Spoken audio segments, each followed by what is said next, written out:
Hello, this is Dear Damson, and today I am going to do this fun, cool painting of donuts, and it's super easy. Anybody can do it, and I will be using masking fluid. So there's the few donuts that I did, and every one is a little bit different. So I was experimenting just to make sure what will be the easiest and fastest way to do it.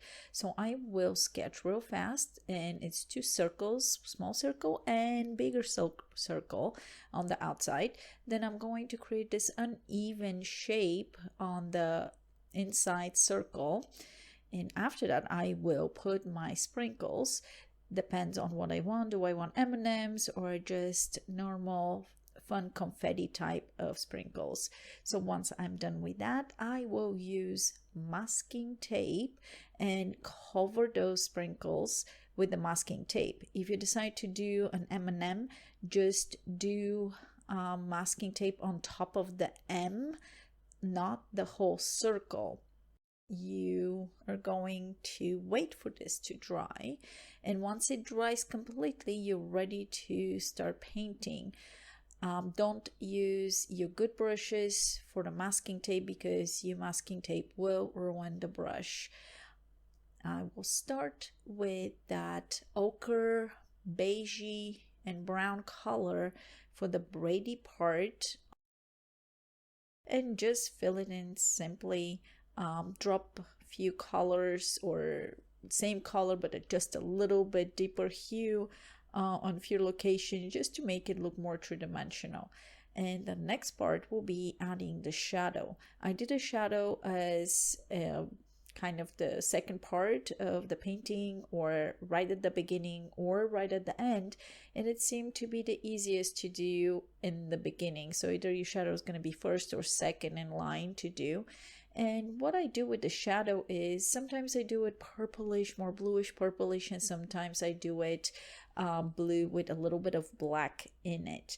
Now this is blue with black inside, so it's a bluish black, and I'm gonna do 3 parts shadow. One is super transparent, then I'm gonna overlay but leave a little bit of the first layer to be visible, and after that I'm gonna go with even darker color very close to the element.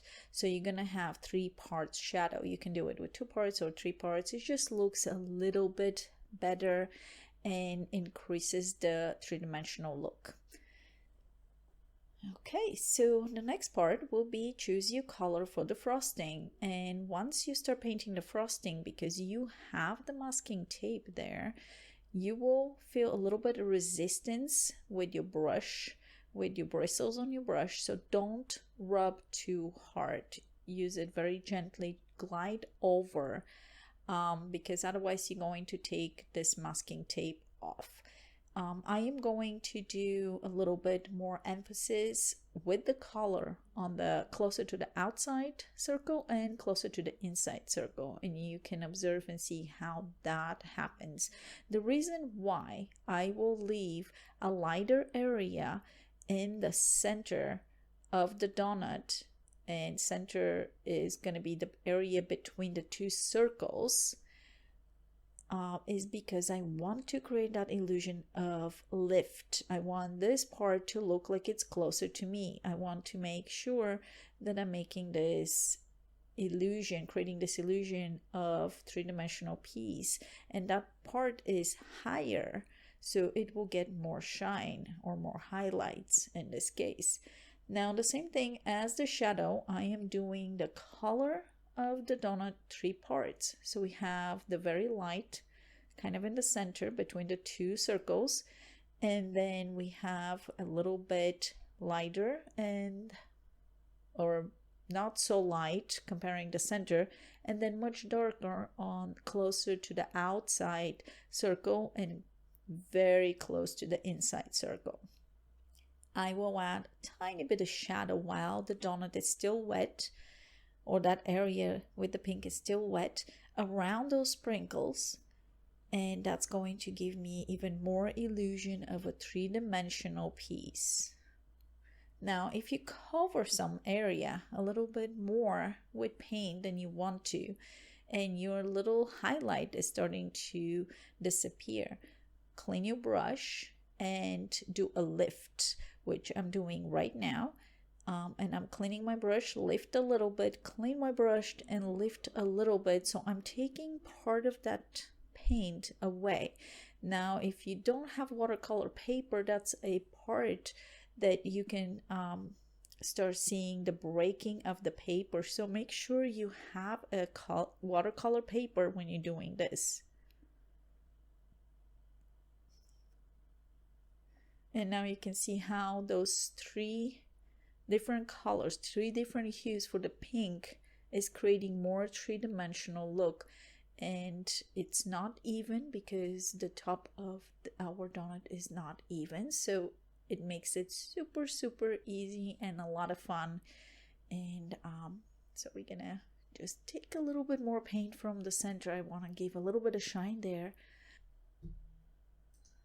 So we're gonna wait for the purple or whatever color you did your frosting to dry completely. You don't want the paper to be even slightly wet, because when you start taking off the masking fluid, and I am taking it off with a very soft tissue, you can take some of the paint with it, or if you're rubbing your fingers over, you can take some of the paint with it. Now, if your surface is not completely dry, you can also lift some of the paper that is touching the masking fluid. So just be patient, wait for it to dry, and then start painting. So in this part, what I'm doing is my little objects are rectangles, so they will have an outline, and gently with a clean brush sometimes I will touch in the center, but I want them to have that highlight in the center. So this is why I did this not as lines, but I did them as tiny little rectangles. Now the red is starting to disappear a little bit more because we have a purple donut. So what I will do is I will increase the color of the red, and I did the same thing when I did a blue donut. I had to increase the color of the blue. So either it's going to be a different blue, and I will have to use a darker hue or more vibrant color, use more color, less water, and that will push that color out. I'm using the primary colors for the top of this donut's confetti looking sprinkles, and pretty much that's it. So I hope you enjoyed this video, and if you did, please don't forget to subscribe and click that notification bell so you can get notifications for my future videos. And if you're on Rumble, don't forget to rumble. Happy painting, and I'll see you soon. Thanks for watching. Bye.